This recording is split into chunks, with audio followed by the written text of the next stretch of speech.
Continue part 2 on the spirit of leadership. And I want to begin this session talking about the most important part of leadership, and that is philosophy. Philosophy. We're going to talk about leadership philosophy because philosophy is the result of your mentality. The word philosophy, write it down. It's from two words put together. It's a grammatical construct. The word philo, P-H-I-L-O, obviously you know it means to love. And osophy means to think or to know. To think or to know. So when you put the two words together, philo-osophy, it means to be in love with your thoughts. So a philosopher is a person who loves what they're thinking about while they think about what they thought about while they thought about it while they were thinking. Now they think about while they think about what they thought about while they fell in love with what they thought about while they was thinking. In other words, they become so in love with their thoughts, they begin to believe them. A philosopher is one who explores his own thoughts until he concludes what we call a concept that becomes a theory, that becomes a belief, which then becomes a conviction that becomes the regulator of his behavior. Therefore, philosophy is dangerous because philosophy controls your life. Every person in the world has a philosophy. The man sleeping under the bridge tonight on a cardboard box has a philosophy he lives by. The man who sells drugs to the young people on your streets have a philosophy. The bank robber has a philosophy. The prostitute has a philosophy that controls her life. The corrupt preacher has a philosophy. The politician has a philosophy that controls how he makes decisions on bills that come before him in the Senate. You have a philosophy that you live by. Philosophy can be defined as your way of thinking. So I'm going to share with you what has become my philosophy of leadership. And these have all been a result of my falling in love with the thoughts of the mentality of Jesus Christ, who is the greatest leader that ever lived, ultimate leader of all time. So what I'm going to give you are what I have deduced from his thought patterns, his philosophy of life, which has become mine. Number one, his philosophy says, trapped in every follower is a hidden leader or an untapped leader. Jesus taught that every human being is a leader that is untapped. Secondly, his philosophy was that the goal of leadership is to release the hidden leader in followers, not to maintain followers. As a matter of fact, this philosophy is important because it regulates the way a leader treats his or her followers. This philosophy results in the fact that true leadership is not about maintaining followers, but rather to produce leaders. This philosophy also means that a true leader does not measure his or her success by how many people follow him or her. They measure their success by how much they become unnecessary.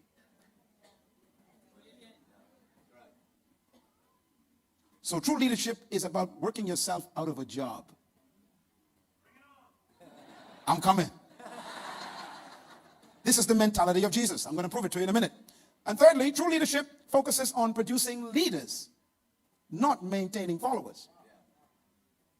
As a matter of fact, you will find in most of our material, we teach this strong philosophy, and that is leadership is not measured by what happens in your presence, but what happens in your absence. If your organization falls apart when you leave, you are not a leader. If your organization decreases in your absence, you are a poor leader. Leadership is measured by what happens in your absence, because that's the measure of how well you've produced leaders. Jesus stated his philosophy this way: it is better for you that I go away. For if I do not go away, you will not be able to do greater works than your leader did. So my absence is in your best interest. He proved his leadership success by leaving. And his company grew in his absence. I worked for it.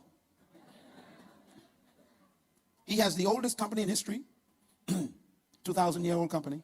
The simple product, kingdom. Distribution is worldwide. I was a client, now I'm a distributor. How about you? Clap if you're a distributor. Come on. Yeah. He was the first founding CEO of a company that invented globalization. Globalization is as old as Jesus. Let me quote his globalization policy. Go into all the world and take my product. That was 2,000 years ago. So let no one fool you about globalization being a new idea.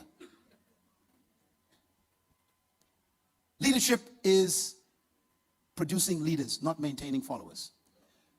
Philosophy. Here's one I think you should remember. The capacity and ability to lead resides in every human being. That's a philosophical statement.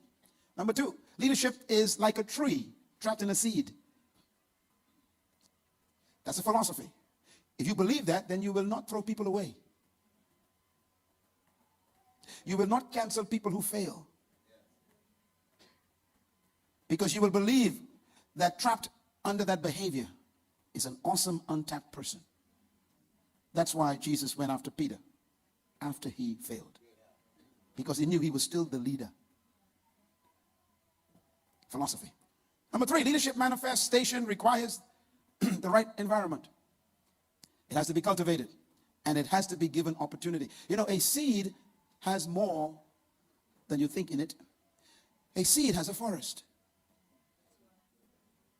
But if you took that seed with the forest on the inside and put it on the windowsill of your bathroom on the tile and leave it there for 45 years, it would remain a seed. So the forest will be trapped. Why? Because it lacks the right environment. So even though there are great people sitting next to you, they may be retarded by being in the wrong environment, not being properly cultivated. This is why in a conference like this, it's important to come to this, take a day off and come to this, rather than going to a ball game. Because a ball game does not germinate nor fertilize your dreams. Everybody say environment. See, when you leave here today, you will be completely transformed because of the environment I'm creating here. There are things happening in you now you can't even understand. When I leave, you're going to realize that guy messed me up. He changed my thinking, and that's good, because now as a man thinketh, so is he. Clap right there. You're going to be a different woman and a different man, a better pastor, a better CEO, a better president, a better student. Why? Because of cultivation of your environment. That's what a book is. A book to me is fertilizer. So I read books to fertilize my dream. I listen to CDs in my car to fertilize my dream. Why? While I'm driving in traffic, instead of getting mad in traffic, I don't get mad, I get ahead. If you're stuck, you might as well grow while you're stuck in traffic. Come on, understand that? That's why you get CDs of good quality teaching like this, to fertilize your dream while you are waiting. Cultivate the seed. True leadership is manifested in attitude. I think we have concluded that today in discussing the attitude of Caleb and Joshua. They manifested, according to God, their leadership was manifested in their attitude, their spirit of the mind. Now, I want to take you on a little journey here a little bit and talk about the inherent leadership spirit versus the spirit of leadership. There are two terms I want you to become well acquainted with. The first term is the leadership spirit. And the second term is the spirit of leadership. They are different. The leadership spirit is what every human was born with. You and I were born with the leadership spirit. That means you have an inherent ability naturally to be a leader. Every human does. But the average human dies and never develops it. The cemetery is filled with untapped leaders. The capacity to lead, therefore, resides in you. But the manifestation of it is being prevented by your environment, your culture, your social upbringing, and even your entire family. I am convinced with all my heart that every human being possesses this spirit, but very few will have the will to bring it forth, because their wills have been broken by society. As a matter of fact, most of us are trapped in a career, so we cannot pursue our dreams. It is also my conviction that you were born to lead, but you must become a leader. Write that down, very important statement. The word become has to do with process. Every tree is a forest, but it has to become the forest. Every boy is a man, but he has to become a man. Every girl is actually a woman, trapped in a little girl, but she has to become the woman. And same thing is true about the leadership in you. You were born to be a leader, but you must become a leader. And this is the part where most people fail. They never experience who they really are because the environment is never right. This is why Jesus Christ, in his Leadership Training Institute, took his students away from their homes. He made them leave their village, leave their family, leave their friends, and they had to stay with him, isolated with him, because he needed to put them in the right environment to tap into the world changer power in them. That's why we have a Leadership Institute. Because my purpose is to isolate you for a few days so that you can be away from the influences that are inhibiting your release. He kept them isolated for 3.5 years. He turned them from villages to world changers. Their mentality was transformed. They went and challenged entire governments. They stood before the governors of the city and challenged them. These were just fishermen. But their mentality was transformed because of the environment. That's why it's important for you to get the books you're getting and the tapes you're getting and the CDs. These are all environmental controllers. Every time I buy a book, I don't buy a book. I actually bought a person. And I take them home with me, and they talk to me all night while I'm reading. And I'm hearing the environment change. They are talking to me, see? That's why you must monitor television from now on and keep it off as much as possible, because you got to make sure your environment is conducive to your manifestation. Very important. Write this down. Having the leadership spirit means that you are naturally created to lead. Born with it. Imagine, you were born to be a leader, but not over people. And that's the big philosophical difference between what we teach in our institute courses and what the other companies teach. Leadership is not about leading people. It's about self-discovery. True leaders do not seek followers. I repeat, true leaders do not seek followers. I repeat, true leaders do not seek followers. Why? Because followers seek true leaders. It's reversed. What attracts followers to true leaders is the person's independence from them.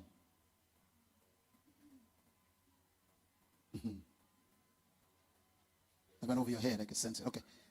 See, a true leader is not motivated by people following him or her. They found something more important than the people. They found an assignment. It is their passion for their assignment that attracts people. I'll give you an example that hopefully you won't forget. One time, the greatest leader of all time did a miracle. He fed a few people, a few thousand of them, and they were impressed. They were impressed by his act. So they decided to follow him. And he ended up having, in one day, his organization grew from 12 to 70. So when the 70 was with him, he was nervous about it. So he stopped and he called a meeting. He asked them a question. Here's the question. It's a question that most leaders won't ask their followers. Why are you following me?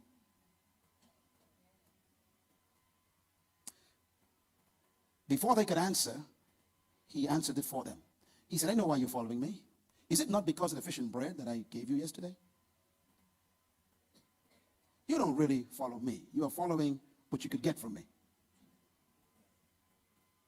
And then he said, if you want to be a part of my institute, if you want to be one of my students, you have to eat my flesh and drink my blood. Now, he was not talking about cannibalism. He was talking about the level of commitment to his interests, not theirs. They were interested in their own private ambition. They wanted free lunch.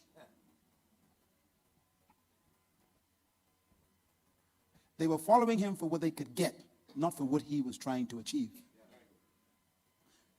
So when they heard this, the record says they had a meeting among themselves in the hall. And they discussed among themselves what he said. And their conclusion was, he's demanding too much. He wants us to commit ourselves to his program, not us. So they came back and told him, we can't follow you anymore. You are demanding too much commitment. And it says they forsook him. They left his company. Now, I want you to think about this. 70 plus 12 is 82. That means your company has grown 800% in one day.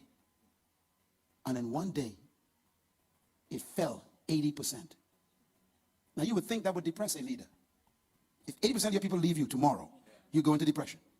Why? Because you're not a true leader. Now, watch how a true leader responds to 80% loss in clientele. It says, then he turned to the 12 and said unto them, do you want to go also? That's heavy.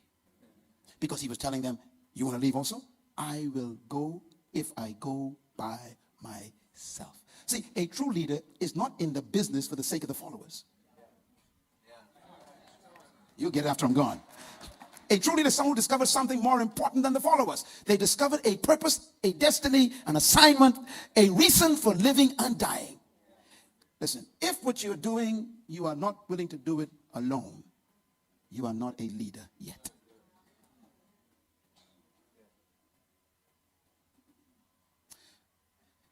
In essence, true leaders do not seek for the approval of their followers. True leadership is not a popularity contest. If you like to be liked by people, you will always be a follower. True leadership is the capacity to sacrifice relationships for the sake of purpose. Are you willing to leave also, he says. And his best friend said, we really would like to leave. We think you're crazy. But we have discovered that what you're doing makes so much sense. We've found that it gives us life and meaning.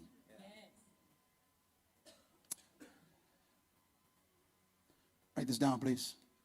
The spirit of leadership is different. One is inherent, the other one is learned. The spirit of leadership refers to the attitude, the mentality, the mindset that is necessary for the spirit of leadership to be manifested. In other words, the capacity exists, but the mentality needs to manifest it. In other words, without the spirit of leadership, the leadership spirit will remain dormant. You sitting here in this room, and I'm talking to you, whether you are 7 or 79, you have within you a leader that is trapped by your mentality. And until the mentality becomes appropriate for the leadership that's on the inside, you will never manifest yourself. Let me say this. True leadership, therefore, is not about proving anything to anybody. It's about being yourself.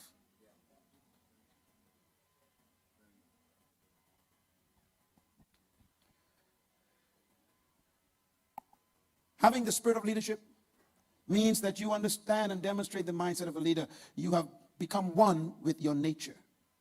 This is very important because true leaders never try to be leaders.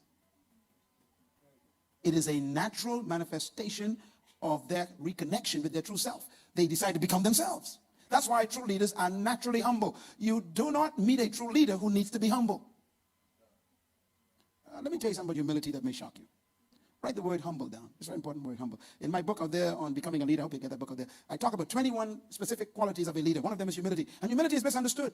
You got the word humble down? Okay. The word humble is an important word. To be humble or to have humility, look at the first stem of the word. What do you see? H-U-M, hum. Okay.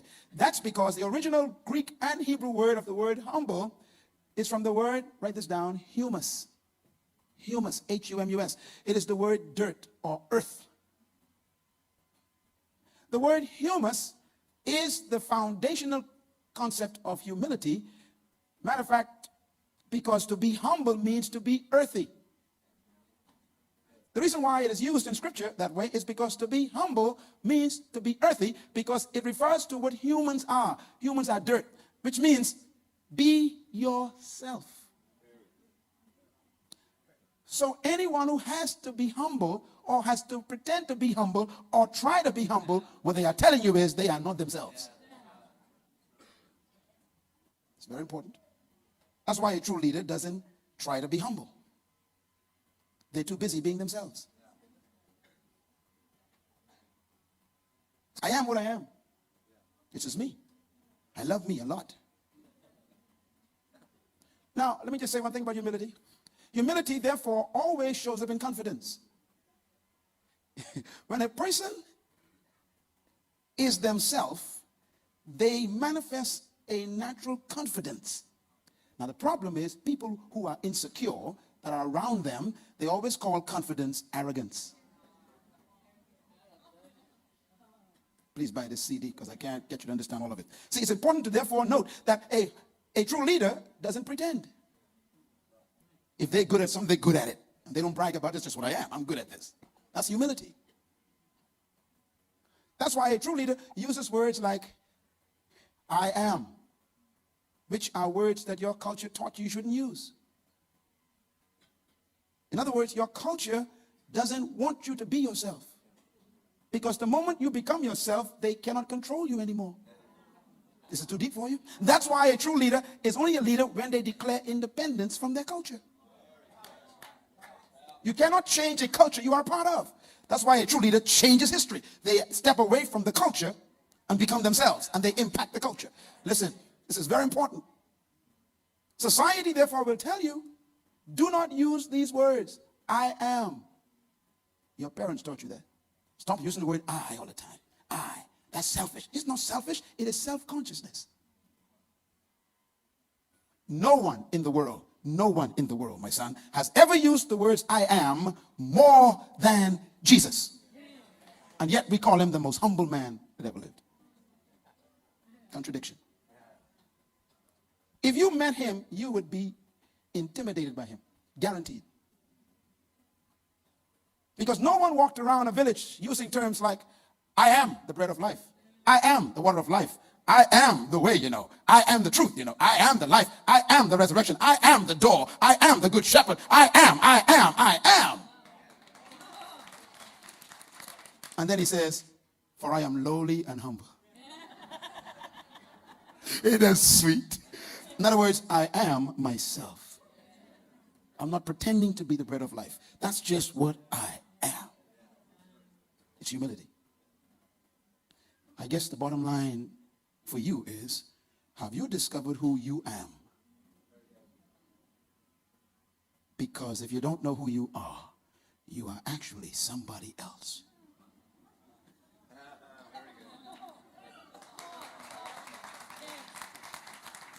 And that's why you wear other people.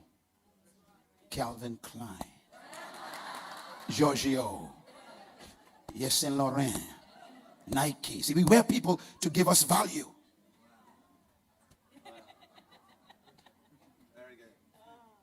It's a sign that you are sick. Mentally sick. If you need things to be important, you are in danger.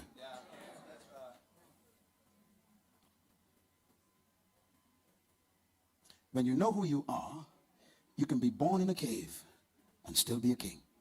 If you don't believe me, ask Yeshua HaMashiach.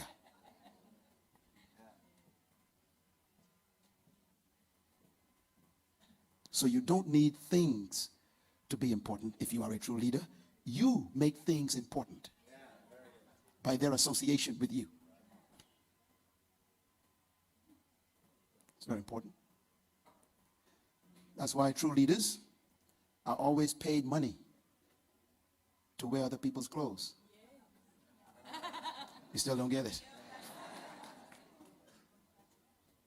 They have a line of clothing now that is actually made based on my teachings. It's being sold in California. It's called the Purpose Line. And they have my quotes in all the clothing. Because they want to associate it with leadership. So that leaders would buy the clothing. It's doing pretty good.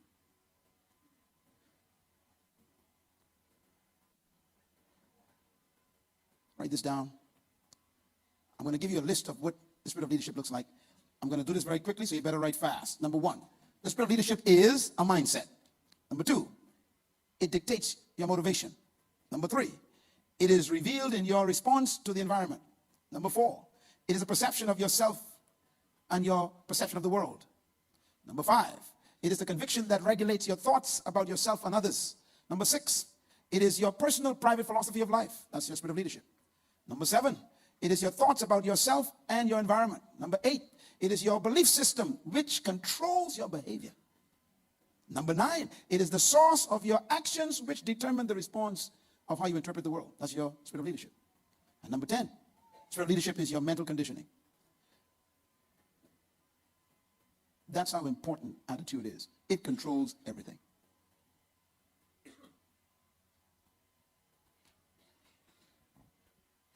Buy the CD.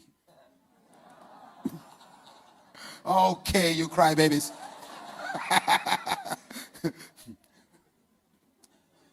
My wife and I were on a cruise in a little boat with 8 people. And we were going on a safari vacation in the Carib River, going up from South Africa to Namibia and through Zimbabwe. It was a whole week. And this was one of those unique safaris where you stay on the boat, because in the water there are, crocodiles, whatever they call them, alligators, piranhas and all this stuff. So the guy says, you can't go in the water. And they had our own cook, and the cook was also the captain. So we had this great, and we were spending a week there because I had worked very hard in South Africa for a whole week, dealing with about, maybe 7,000, 8,000 people every night for about 3 or 4 days. And so we wanted a little break, and we took this cruise. It was great. We came to an area right outside between Zimbabwe and Zambia, Namibia area, and this was a wild area, jungle. And we were seeing all the beautiful animals. It was like National Geographic. I mean, it was fantastic. See the giraffes and the elephants and all this stuff. And then the sun began to set on that night, and all of a sudden, the captain says, uh-oh, we got problems. I said, what? He said, you hear that sound? And, everything was dim. The sun was setting and was gloomy. And he said, you heard that sound over there? I said, yes. He said, that's the lions. I said, what does that mean? He said, they're going to feed tonight. We heard, whoo, whoo, whoo, whoo. I mean, it sounded like thunder, Whole lot of these go, whoo, whoo, this kind of growling sound. And he said, we'll be going to tie the boat up here for the night, and we'll, be able to see what they're going to do. So he took the boat up by the shore, jumped on a stump, tied the rope, jumped back on the boat, and then he let the rope out so the boat could drift back into the middle of the water, because he said, we can't be close to shore. It won't be safe. And so here we are, beautiful moon setting. I mean, this lovely night, National Geographic perfection. We saw giraffes, everybody began to move around, and because the lions were coming. And he says, I hope that they come so we can see everything. And they did. And here comes this pride of lions coming, making this sound, and the females and the males are all together. And suddenly, we heard some noise coming through the bush, and there's this herd of elephants coming. And my eyes beheld something I never forgot. The lions, very small, compared to the elephants. They're very small animals. And the elephants appeared, and they were pushing down the trees with their trunks. I mean, just moving through the forest. And the lions all got quiet, and they crouched down in the grass. And we were watching this right there on the shore. And I'm excited because we were on top of the boat in chairs, sitting down. It's like front seat, National Geographic movie here, And here comes these elephants, and the lions are all crouching quiet, and they're moving around. And they're all staring in the same direction. And suddenly the elephants appeared in the moonlight. You see the silhouette? I mean, beautiful. And suddenly the elephants began to recognize that the lions were there, and they began to make noise, and they began to move away. And the lions decided, you could almost hear them thinking. They looked at the elephant and decided, there's our meal. Now you would think, these monsters, these are Mack trucks, monsters, tons and tons of weight. And the little cat decided, that's meal for me tonight. Because their mentality is, it's not the size of the animal, it's my desire to eat. Thoughts of a leader. And suddenly they crouched. One of them dashed toward the monstrous elephant. The other elephants ran through the bush, and this one jumped and leaped up, and he put his claws around the big neck of the elephant, dug his teeth into his side of his head, and he dug his claws into the carcass, and his body was hanging and swinging. Another one jumped to the back and jumped up on the hip and put his claws in, dug his teeth in. The other one came around the side and dug on the other side of the leg. And here's this elephant with 3 or 4 of these female lions, and he begins to rock, and they begin to swing, just swing, swing. And he is trying to shake them off. And I'm standing there thinking, this is amazing. I am watching the king at work. And no matter how much that elephant swang and swang and swang, and they're flipping around like pieces of rags, just in the air, just flopping around. And he's making noise and swinging, and they just held on. And I was shocked to see leadership at work. And they refused to let go. And suddenly, the elephant slowed down, because the lions or lionesses that was so light before became like lead, because they wouldn't let go. And suddenly the elephant fell under the weight of his own body. Sneeze. And then he fell on his side, rolled over, and the rest of the lions went to work. And I sat there thinking, that's why they are the king of the jungle. That's leadership. First of all, the size of the dream didn't intimidate them. I don't know how big your dream is today, but I've come to tell you that your dream is your meal. Go get it. The second thing I learned from those kings and queens that day is that when you dig your teeth into a problem, your problem have problems. You don't let go. Some of you right now are being swung around by life. Your dream is telling you can't find a building and it ain't going to work and it'll never happen. You can't get a radio station. There'll never be a TV station owned by you. And I'm come to tell you, hang on to the elephant. Some of you got a business inside of you and God will tell you to start that business. You say, it's too big. God says, shut up and hang on. Life is that way. Life will check to see if you let go. It's just an elephant. To you, it's just a meal. And the third thing I learned is if you hang on long enough, you become the weight. Everything I've accomplished, I had to bring it down. That's just the way life is, sir. Madam, you got to bring it down. The lions believed that they were greater than the elephant. Not bigger, greater. It's leadership.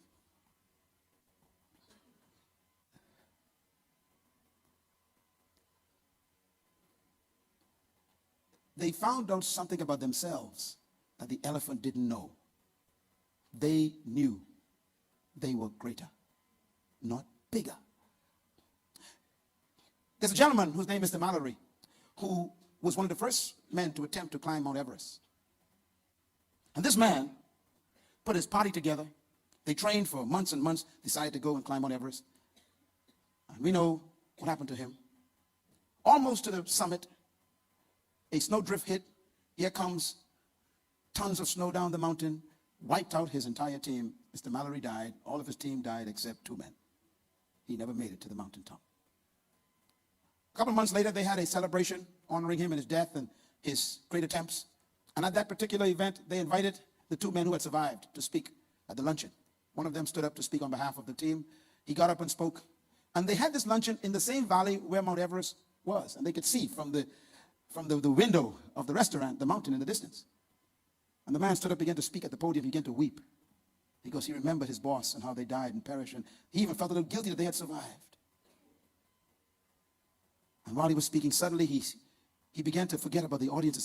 He just went toward the window and he went into a daze and he started talking no longer to the people. He started talking to the mountain through the window. And here's what he said. He said, Mount Everest, you defeated us once. You defeated us twice. You defeated us 3 times. But we will defeat you. Someone will climb you one day. Because you cannot get any bigger. But we could get better.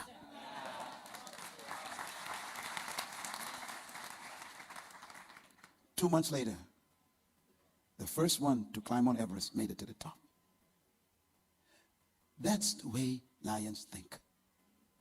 That's the way leaders think. The problem can't get any bigger, but you could get better.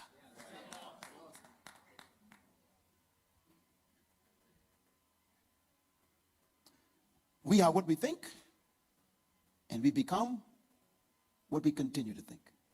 And that's why sitting in a conference like this is important. Take a break from life where your thoughts are not stimulated and come to a place where you are beginning to think bigger, better, and more in touch with your true self.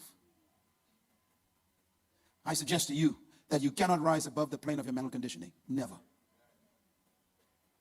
And that's why it's important to keep reading, keep listening to new information, keep getting to know new people. As a matter of fact, you need to perhaps change your company after this conference. Let me tell you something about your associations. Show me your friends, I'll show you your future. I found out something. That if you are the smartest one in the group right now, it's time to change the group.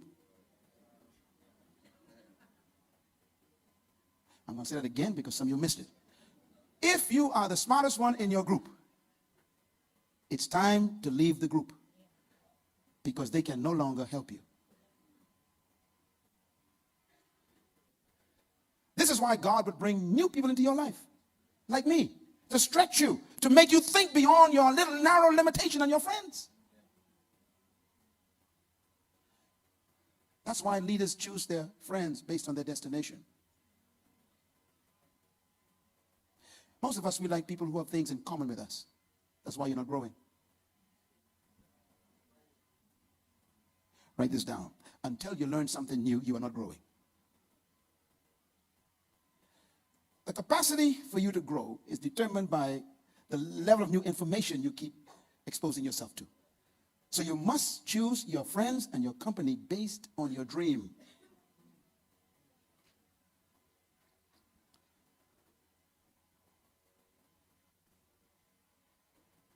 When you hang around people who are involved in a lot of money, their mentality is different. That's why most Christians are poor. Because the people they hang around with have nothing. And so they got to have nothing clubs. They sit down and talk about what they don't have, what they wish they had. Jesus recognized two things. One, you're stuck with your family. Two, you can choose your friends. So he left his family and chose his friends. Clap, good place to clap. Do that and you'll make it. I have been brought into this country. I had 17 invitations competing for this weekend. 17. I don't need to look for an audience to speak to. I have one permanent at home. The 17 invitations were for larger meetings than this in countries all over the world. But when I prayed, God says, go to Australia this time.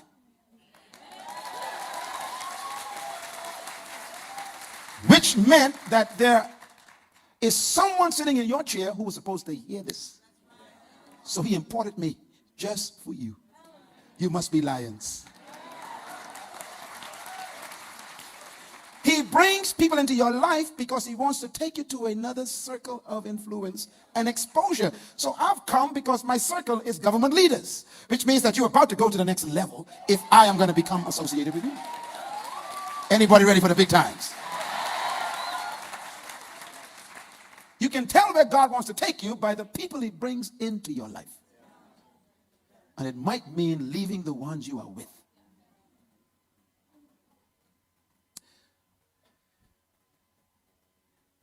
Write this down. To change your life, you must change your mind. And that might mean you have to change your friends.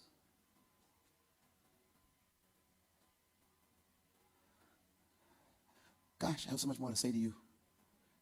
But my time is gone and you cannot take it.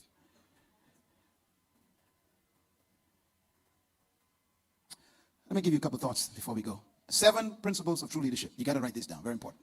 Number 1, 7 principles. Number 1, true leadership is inherent in the human spirit. Number 2, true leadership cannot be taught, but it must be discovered. Number 3, true leadership is self-discovery, not techniques and methods. Number 4, true leadership is serving your gift to the world. And number 5, true leadership is self-deployment, not employment.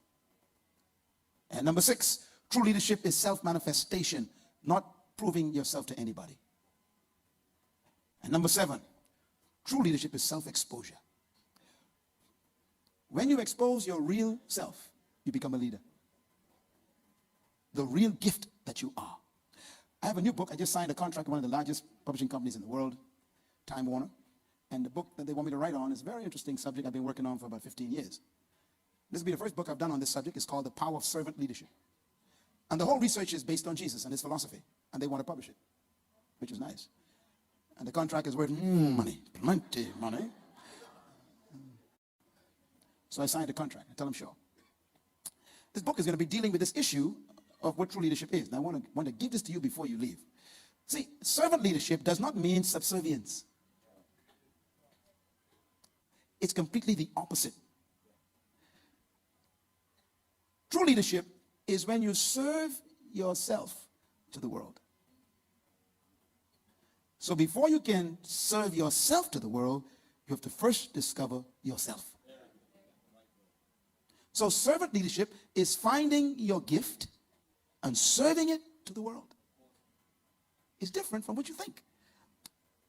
Jesus said, if you want to be great, you don't become great by suppressing other people, oppressing other people, and making other people inferior. He said that's the way the system of the world operates. They like to lord it over one another. He said, but it shall not be so in my kingdom. In my country, in my culture, he says, greatness is opposite. Greatness is becoming a servant or a slave to the masses. You serve yourself to the masses. I put it this way. True greatness is self-distribution. That's what I'm doing right now. I am serving you my gift. Here's the way he concluded. He says, look at me, he says. The Son of Man did not come to be served by many, but to serve himself, a ransom to many. Why? I am ransom. That's my gift, he says. And I serve it to many. That's why I'm great. The key to leadership, my dear, therefore has nothing to do with titles, nothing to do with techniques, methods, or skills. It has to do with you finding out your gift and refining it and serving it to us. We will seek you out for it. It makes you great. Therefore, true leadership is self-discovery.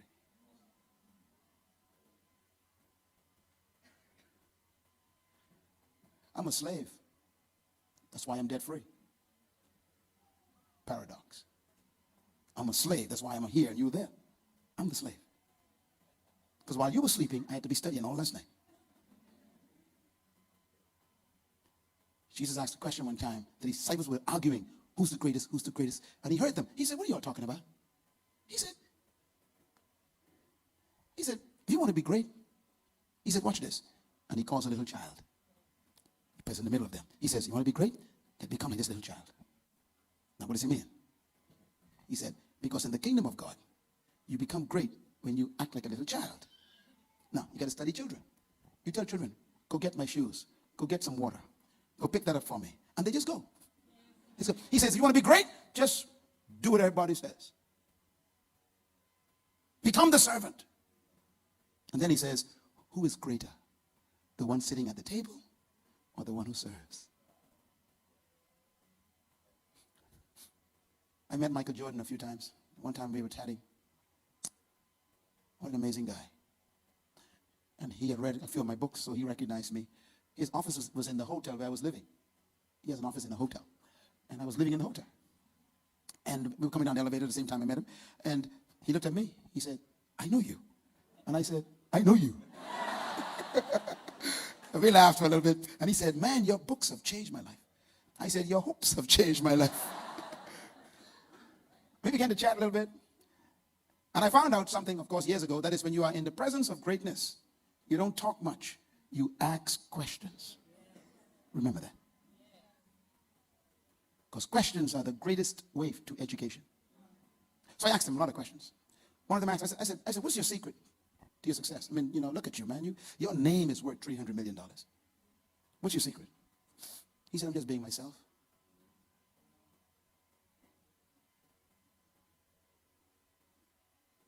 He said,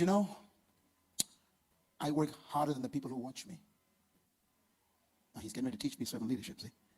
He said, when I first began in high school, my coach told me I will never be a basketball player.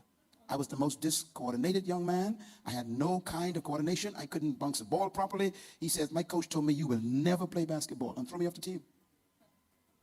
He said, I went home and wept, got mad. And by the way, don't miss tonight, because I'm going to teach you that getting mad is the only way to change. You don't change till you're mad, okay? So he said he got mad and decided, I will play basketball. And every morning, he said, he went to that old gym. 4 o'clock in the morning, nobody there. Just roaches and rats running across. And he would go there 4 o'clock every morning and take his basketball. And he'd just keep shooting. Keep shooting. Everybody's sleeping. All the students are sleeping. Teachers are sleeping, including the teacher who's the coach. Everybody's sleeping. He's working.